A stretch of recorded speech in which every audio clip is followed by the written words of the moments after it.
A man sits in an interrogation room, handcuffed, bruised, and calm in a way that doesn't match his condition. He lights a cigarette, reaches into his jacket, and pulls out a tin of tuna. He opens it like it's a ritual and sets a small kitten on the table, the only soft thing in the room. 2 agents sit across from him, waiting for a straight answer. He gives them one word when they ask who he is. Nobody. The scene doesn't push any further.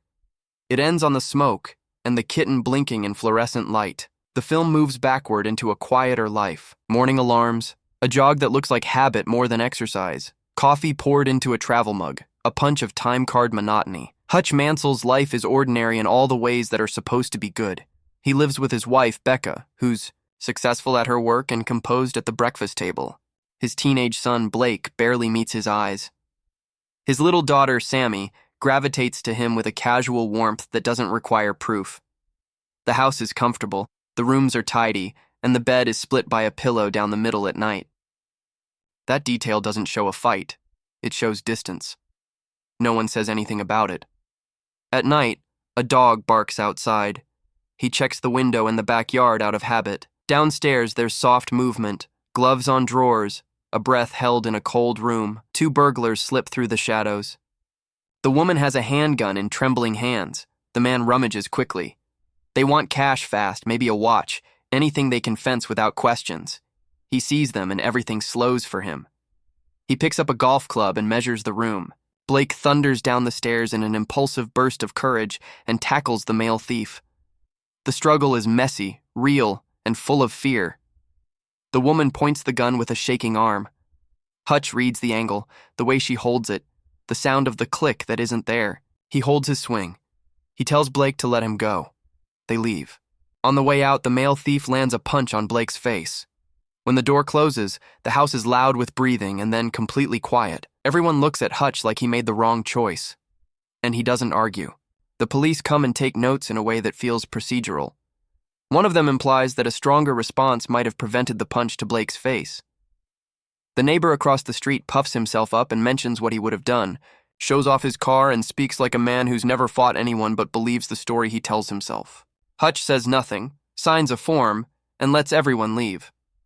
That night, Hutch doesn't sleep in the bed with the pillow in the middle. He sleeps on the couch downstairs with Sammy curled against him. She asks about getting a cat. He says maybe.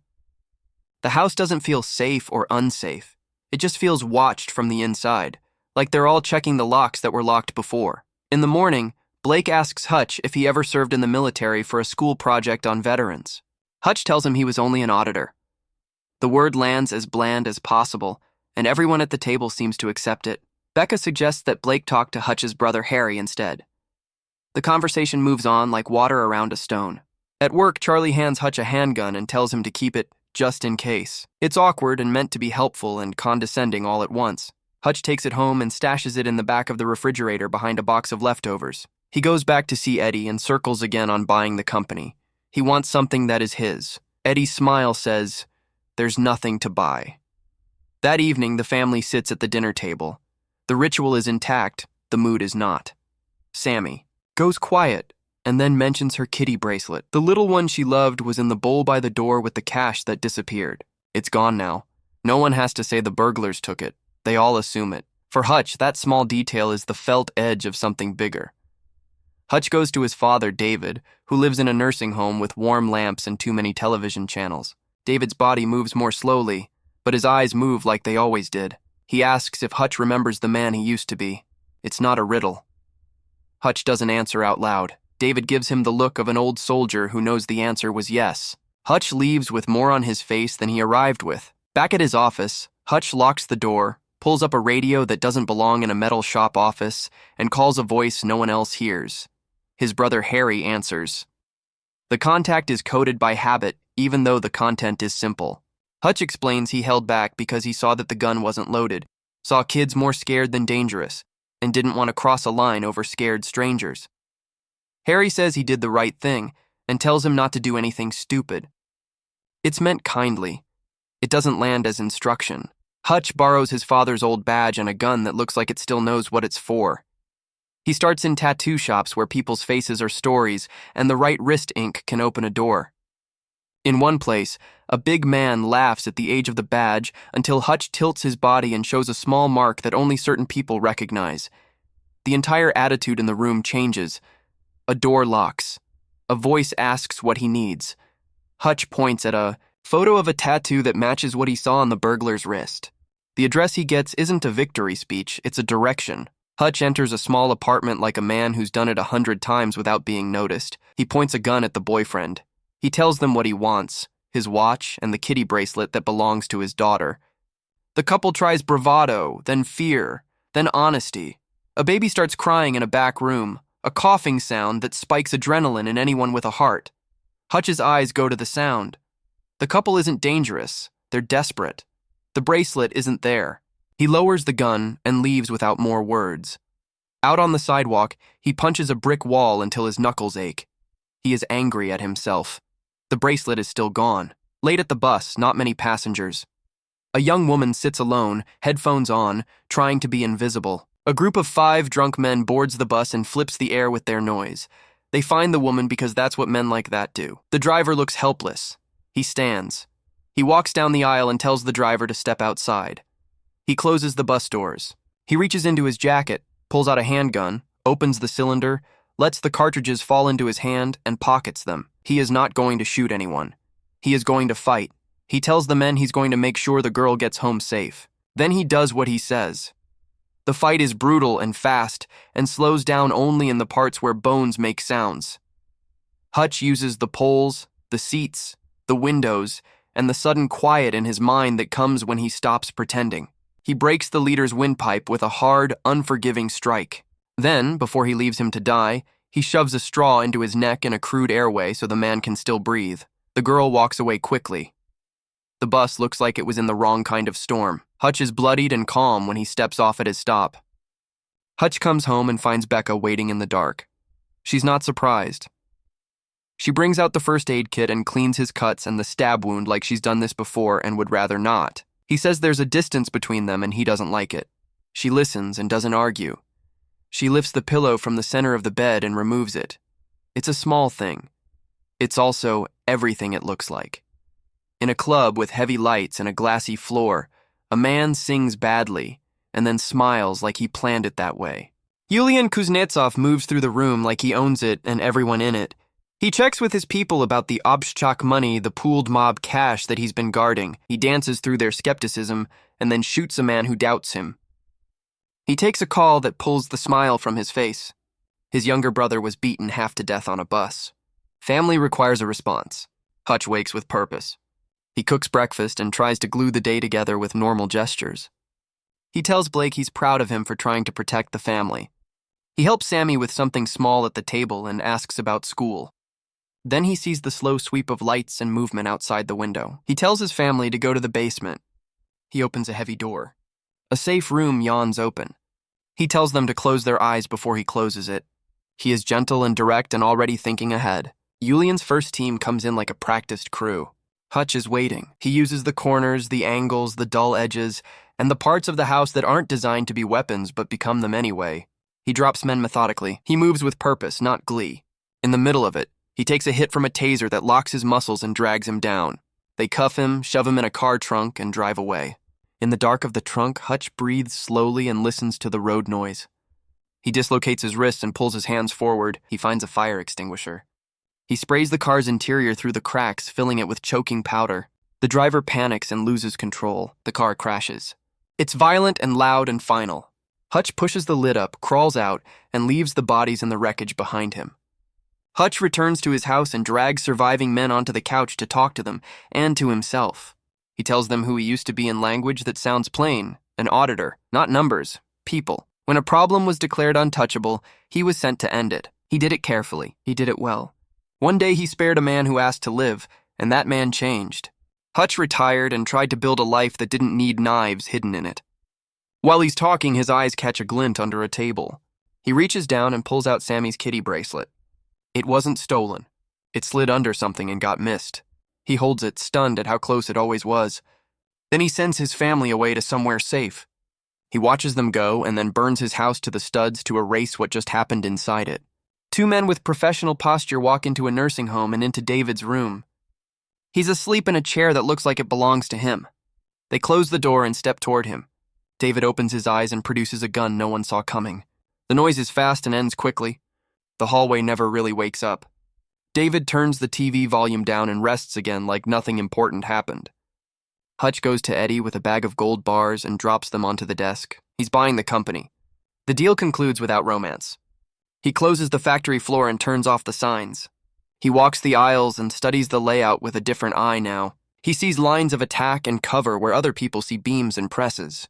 He pulls tools from storage and starts to build. Hutch checks in with the barber, the old handler whose presence still connects names to outcomes. The word is simple. Julian runs the Obstschak. That pile of money isn't just numbers. It is obligations. Set it on fire and you don't just insult a man. You cut tendons. Hutch listens like he's already decided to do something about it. Hutch drives to the place where Julian stacks cash and art like trophies. He enters without fuss and opens fire when the door closes. Men go down hard. Alarms start talking to no one. He plucks a painting from a wall and slides it aside so it won't burn with the rest. Then he lights everything else. The money eats itself fast. The stacks go down like they were built to fall. Hutch stands for a second and watches the fire write a new message in the air. Then he leaves before the sirens get there. Hutch walks into Julian's own club and sits at a table like he's waiting for a waiter. Julian arrives with anger shaped like control. Hutch has a cloth napkin in his lap. Under it, there's a small explosive device. In his hand, there's a detonator. He doesn't raise his voice. He tells Julian what he did at the counting house and what is left of his money. He tells him there's still time to walk away with what remains of his life. Julian refuses. He calls men in from everywhere and wants to end it with overwhelming force. Hutch stands, thanks him for the conversation, and leaves. Back at the closed metal shop, Hutch finishes setting traps and adjusting wires. He rigs trip lines, attaches springs to steel plates, runs cable across rails, and turns a hydraulic press into an ambush. He prepares shields, drops, and guided blasts. The floor is cleared. The sightlines are measured. He calls his brother Harry. He calls his father David. They arrive in time and take positions as if they've done this before. Julian's convoy breaks the doors open with the heavy force of bought men. They enter fast and spread out. The first man hits a wire, triggers a plate, and is yanked sideways in a crack of motion. The second falls the wrong way at the wrong time and gets crushed under the swinging steel. The third raises his weapon and meets Harry's fire from the side. Hutch moves in the gaps and lands strikes where the metal sings the loudest. The second wave pours in with more shouting and less plan. They shoot at the wrong shadows and run into the right traps. Hutch pulls a lead through a pulley and unloads a bucket of bolts in a metal hail onto 3 men at once. He throws a switch and a conveyor starts moving bodies where he wants them to be. David holds a corner with calm bursts and saves 2 shots by waiting half a second longer than they did. The room gets loud and then clears and then gets loud again. The floor gets slick. A fight breaks down into grapples and elbow strikes and the use of tools that were never meant for this. Hutch gets clipped on the arm, pivots, and slams a head into a panel. He uses a length of cable like a whip. He drags a man into the path of a press and steps away before the piston drops. He gets hit hard and keeps moving with the kind of determination that looks almost bored from a distance. He sees Harry cut through a path and watches David settle deeper into his chair and fire once, then again, exactly right. For a moment, there's quiet, and then Julian comes in shouting orders and firing. He aims and hits Harry hard in the side. Hutch looks over and sees the math change. Julian smiles like this is the result he wanted. Hutch doesn't let the moment linger. Hutch rolls out a wheeled frame holding a thick pane of bulletproof glass. Behind the glass, he's mounted a claymore mine with a precise angle. He plants his feet, grabs the frame, and starts pushing. Julian fires into the glass. The rounds mark the surface with spider lines that don't spread. Hutch pushes harder, closing the distance while Julian keeps shooting. At exactly the distance he chose earlier in an empty building, Hutch detonates the claymore. The blast fills the space in front of the glass. The shield takes the hit on Hutch's side. Julian and the men between them disappear into noise and air and then stop moving. When the echoes die, a single machine still hums. Hutch breathes hard, checks his shoulder, then crosses to Harry and David. Harry is hurt, but alive. David is steady and grinning because he'd rather grin than say anything sentimental. Hutch nods once to both men. The sirens are close now. Lights strobe on the walls through the high windows. Harry and David make their way out along a route Hutch built for them. Hutch waits long enough to put a few things where he wants them found and walks out the back into the night. The movie returns to the first image. Hutch in handcuffs in an interrogation room with two agents in neat jackets. The kitten sits on the table and licks tuna off the metal lid. Hutch smokes and answers questions by not answering. When the agents push him again, he keeps the same word he used at the beginning. Nobody. Then the phones on the agent's side ring. They listen, stare at Hutch, hang up, and remove his handcuffs without arguing. They don't ask another question. He stands and picks up the kitten. He leaves the room. Time passes. Hutch and Becca walk through a new house with a real estate agent who is full of practiced brightness. The rooms are clean, empty, and ready for a family to occupy and give them stories. As they tour, the agent's phone rings. She looks confused and says the call is for Hutch. He takes the phone, listens, and doesn't say much. When he hands it back, Becca asks without smiling, "Does it have a basement?" He nods a little. The agent says yes, like it's a selling point. For Hutch and Becca, it's a different kind of feature. They both know what it means without saying it. On a road without billboards, an RV moves steadily. Inside, Harry and David ride with a loadout that looks like a supply closet for a different life. They talk like men who have done hard things and are not afraid of the next one. They are heading somewhere that won't get a mention in the paper. They don't need a name for it. They'll know it when they get there.